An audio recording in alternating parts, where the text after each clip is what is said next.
have a very big announcement. To me, I think it's been many years, I hear 10 years, maybe more, where Jeff Van Drew, highly respected. In fact, I didn't know as a Democrat how you could have won in that district. I know the district very well, but that is a great tribute to you.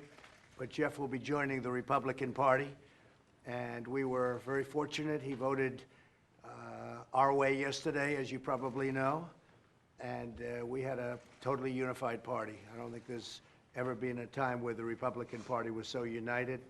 But Jeff will be joining the Republican Party, and I really, to me, it's a very exciting announcement. I think, Kevin, you said it was about 10 years since that's happened. Yeah. And I don't even know who the last one was. It would seem to be it was even more than that, but it's a big deal. It's a very big deal because he's going from the majority to the minority. And he normally doesn't go that way. Yeah, but he's very smart because he knows it's not going to be the minority for long. I have a feeling we're going to do very well in 2020 and November 3rd to be exact. Get out and vote. But Jeff, thank you very much. It's a great honor. Thank you, Mr. President. Please. Thank you. You'd like to say something? So I have a few words, and I usually never, ever, I don't read speeches, and this won't be very long, I promise you, Mr. President, but I had a few bullets. There's a few points I really wanted to make today.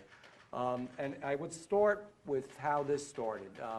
I've been a Democrat for a lot of years, and I actually had a meeting with somebody about 2 weeks ago, I guess it was, and the individual was a local county chairman in the Democratic Party. And he sat down and he said, I just want to tell you something. And he said, I want to tell you that you can't vote against impeachment. I said, what do you mean I can't vote against impeachment? He says, you can't vote against impeachment. You will not, I have 8 counties in my district. You will not get the line. You will not get the county. I will do everything to prevent that from happening and everything to destroy you. This is a pretty young guy, too. Yeah. He's pretty Wise gutsy. guy. And it kind of hurt because for years I have given everything that I could to my people in my district. And you know, Mr. President, you asked why I win. Truthfully, because I'm a crazy man, and when people have a problem, when they need something, when we want to help them, I had the best staff in the world, good people around me, and we do everything that we can to make it better. And that kind of hurt. Right. And it kind of made me think a little bit, is this what I really want to do? Because there were other times in my life when I thought about this. I thought about it when I did legislation, actually it was in the state Senate. And I don't know if this is going to be relatable or not, but I want to say it anyhow because I've always wanted to just mention this because I think it's important in a way. This was not a complex bill. It was not something that was, very difficult to understand. It isn't intellectually stimulating to some people, I understand. But I did 2 bills. And one of them, it's unusual for New Jersey, would allow in any public or private building to have "In God We Trust" on the wall. And the second one was that you could fly the American flag wherever you wanted to, however you wanted to, as long as it was respectful. And I thought these were wonderful bills. I mean, I thought everybody was going to be, this is just a great thing. And I had some very progressive, and not all Democrats, but these were really progressive Democrats that came to me and said, we're really disgusted with you. And I said, why? Making such a big deal about the flag. The flag's just not that big a deal. In God We Trust That's where is they're not that going. big a deal, and you shouldn't even mention his name. And I was shocked. I was shocked. We put him up anyhow, and we did what we wanted to do, but it really... It's a very Republican thing, by the way. I know, I know. You're not going to find any one of us that, I can tell you, Kevin, Mike, I think you're okay with it, right? And I think most folks should be okay with it. The whole country should be okay with it. You're right. I talk about American exceptionalism. This is the greatest country on the face of the earth. I started out as not a wealthy kid, had the opportunity to work hard, got into dental school, graduated, and my God, I'm sitting here next to the President of the United States. That's unbelievable. That's America. So I don't want anybody to ever tell me that there isn't American exceptionalism. I don't want anybody to ever say that this is the same as every other country in the world, because it is not. It is not. And you know that, and I know that, and hopefully everybody in this room knows that. And again, from certain groups of people that represented certain parts of the party, I was criticized, and they said, this country is the same as every other country, and there is no such thing as American exceptionalism. I'm a capitalist. Socialism, in my opinion, has no place in the United States of America, and I think everyone should know that. I believe that this country can afford people opportunity and give them that opportunity so that they can succeed, and we all should know that as well. I love bipartisanship. Do you know that I've even had times, quite frankly, being a Democrat, again, not from all folks, there's some middle-of-the-road folks, but from some of these extreme folks that they said bipartisanship is a bad thing. Yeah. It's a bad thing because it's going to make you more like a Republican. Again, I don't believe that. I don't think you do. I believe in what you're doing with the economy. It's a better, stronger economy. I A believe new it's record gonna even today, get by the better. way. It's up 125 points today, so your 401Ks are way up, but a new record today, Jeff, so that's great. And thank you for that. I believe in the new Green Deal is something that we should never, ever even think about doing. I don't even know how anybody could bring that up. We can have a strong and good environment, and we can have a good economy at the same time, and that's something that I think Republicanism represents. Lower taxes, balancing the budget, honoring our police, our fire, our rescue, our veterans, our soldiers, these men and women. I want to tell you one quick story. Chris will have a picture of it. He's, like I said, he's a Marine. An older gentleman, and is he a Marine too, that stood out there? He's a Marine, right? An older gentleman, when he heard I announced, in the cold, came in front of my office and stood out there holding the American flag for That's 12 hours great. in honor of it. Wow. It was an amazing thing.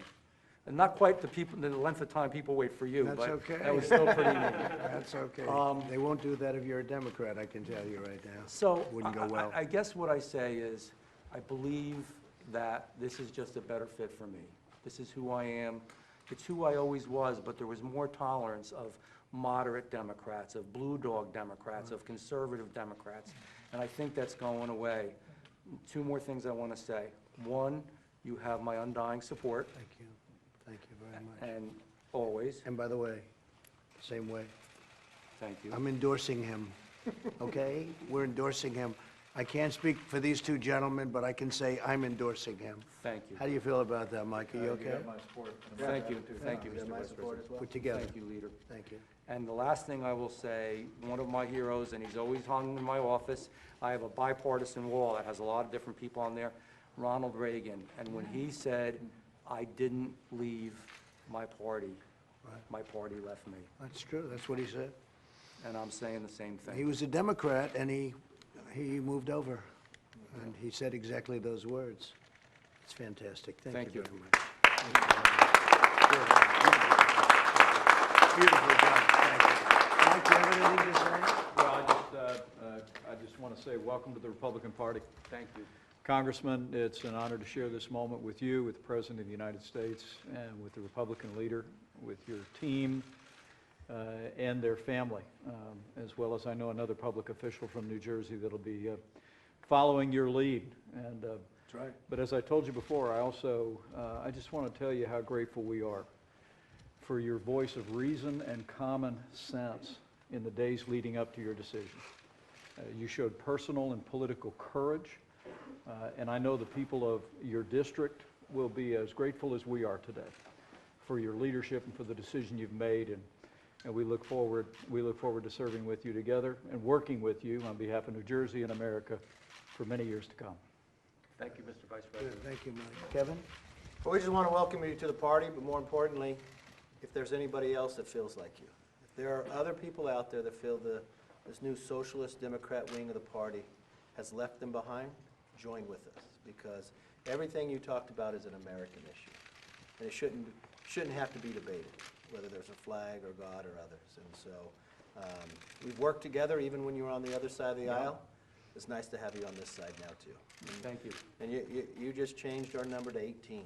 We only need 18 more to be the majority, and I think we'll do that We're soon. going to do very well. We're way up in the polls, and we've gone up more, I think, proportionately than we have ever gone up in the last 2 weeks, and we're honored. Now I understand they're playing games. They don't want to put in their articles, their ridiculous, phony, fraudulent articles, and I think they're not allowed to do that. Here it's unconstitutional and a lot of other things, but they don't want to put them in because they're ashamed of them, because it's what they've done is wrong, and it's bad for the country, very, very bad for the country. We're trying to get USMCA done. We're going to get that done, I think, pretty quickly.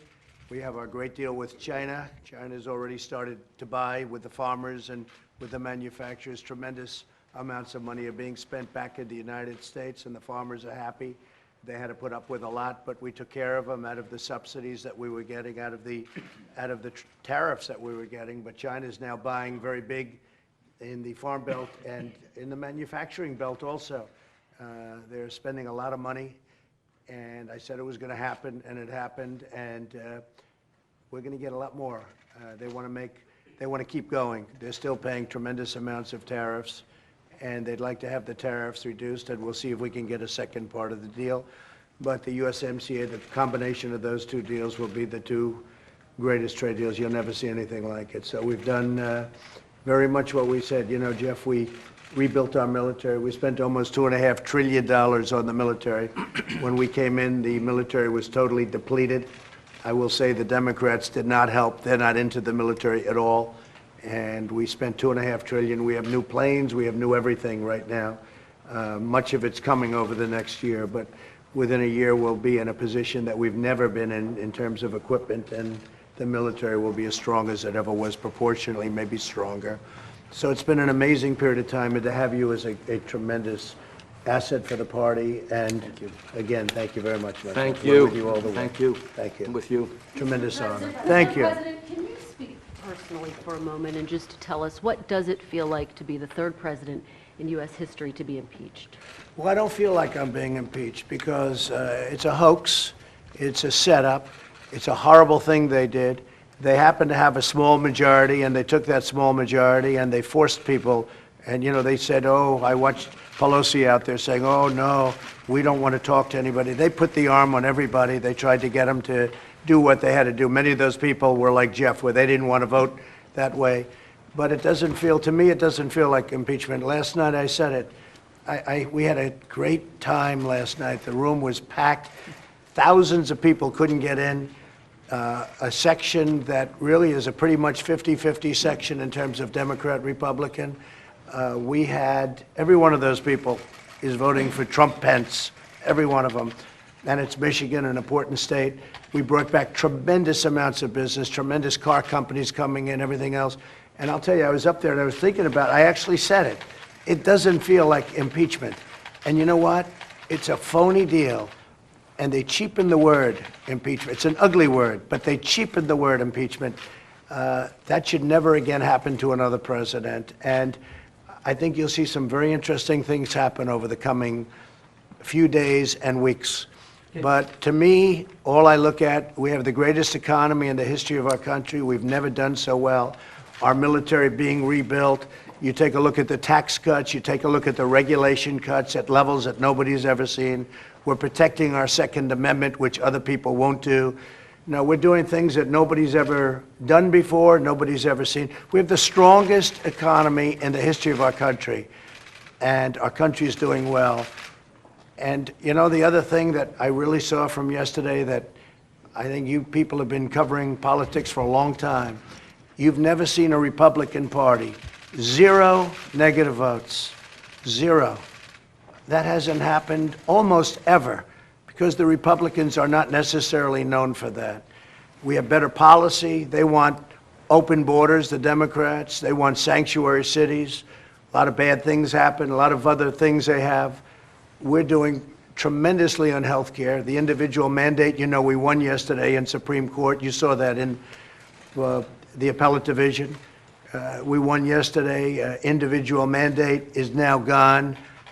That's tremendous savings. That was the worst part of Obamacare. We take care of pre-existing conditions. They're not going to be able to do that. We're doing things that nobody's ever done before, and our country has never done better. So we're really happy about it, and we're really happy to have Jeff on board. And we think in 2020, based on the polls, I just saw a poll came out in USA Today yesterday where I'm beating every candidate by a lot. I guess most of you saw it. Not that USA Today is a friend of mine, because they're not. But they had a poll, and it was me against their top candidates on the other side. And I'm beating everybody by a lot.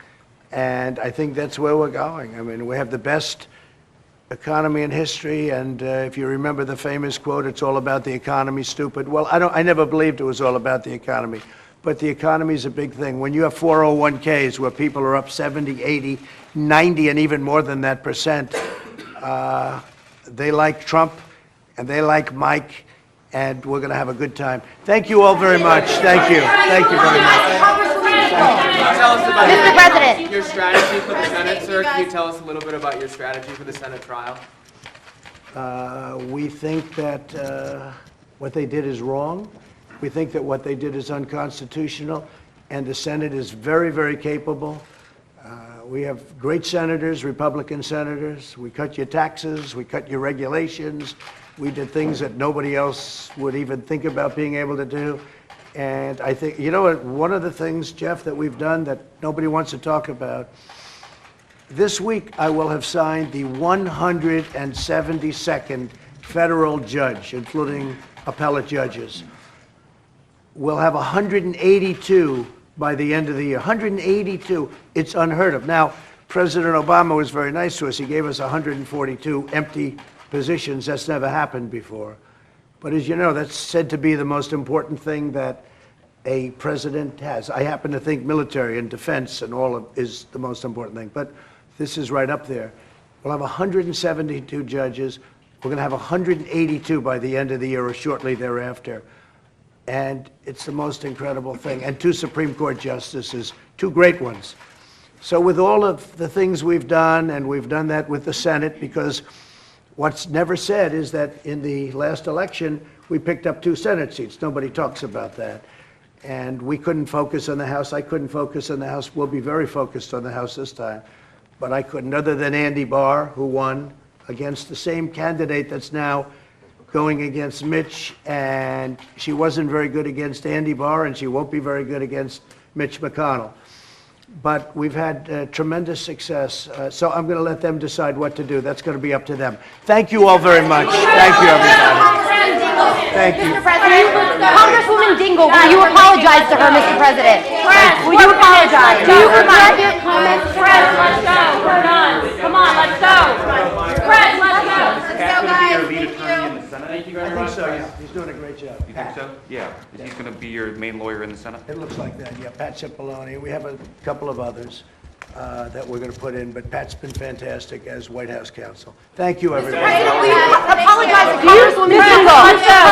Mr. President, do you regret Let's go. about Congressman Dingle? I think we're going to have to go vote. Do you regret your comments, Mr. President? We got to go vote on U.S.